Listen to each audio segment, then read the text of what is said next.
C'était quoi la question déjà? Quelle formation? Je m'appelle Ève Barrère, je suis chef monteuse documentaire. Parce que j'étais photographe et que je savais que je ne gagnerais pas ma vie avec la photo, et je connaissais très bien la directrice de l'IMCA qui m'a proposé de venir faire la formation pour voir si, en découvrant les métiers de l'audiovisuel, il y avait quelque chose peut-être qui me ferait tilt, qui ferait une étincelle, et voilà. J'ai suivi la formation Images et Son où on abordait toute la chaîne de production, de la préparation du matériel à l'écriture du scénario jusqu'au tournage, montage, etc. 97 ou 98? 97, je crois.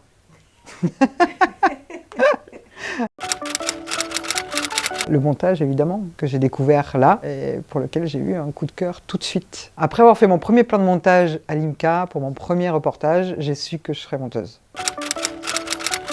Maintenant, je suis chef monteuse depuis 25 ans. Je monte des documentaires, essentiellement des 52 minutes, parfois 90, quelquefois des 13 minutes. Je travaille pour des cases comme Infrarouge, France 2, France 3, Arte, France 5. Et ce que j'aime, c'est surtout ne pas faire toujours la même chose. J'aime pas me laisser enfermer dans des cases. Et aujourd'hui, depuis 3 ans, j'interviens à l'IMCA pour, à mon tour, partager quelque chose qui est peu enseigné, je trouve, pour le montage. J'enseigne pas la technique et la pratique d'un logiciel, j'enseigne la narration. Comment on réécrit un scénario en documentaire au moment du montage. Oh la vache! Décrire l'IMCA en 2 mots. Ce qui me plaît à l'IMCA, c'est que ça évolue tout le temps.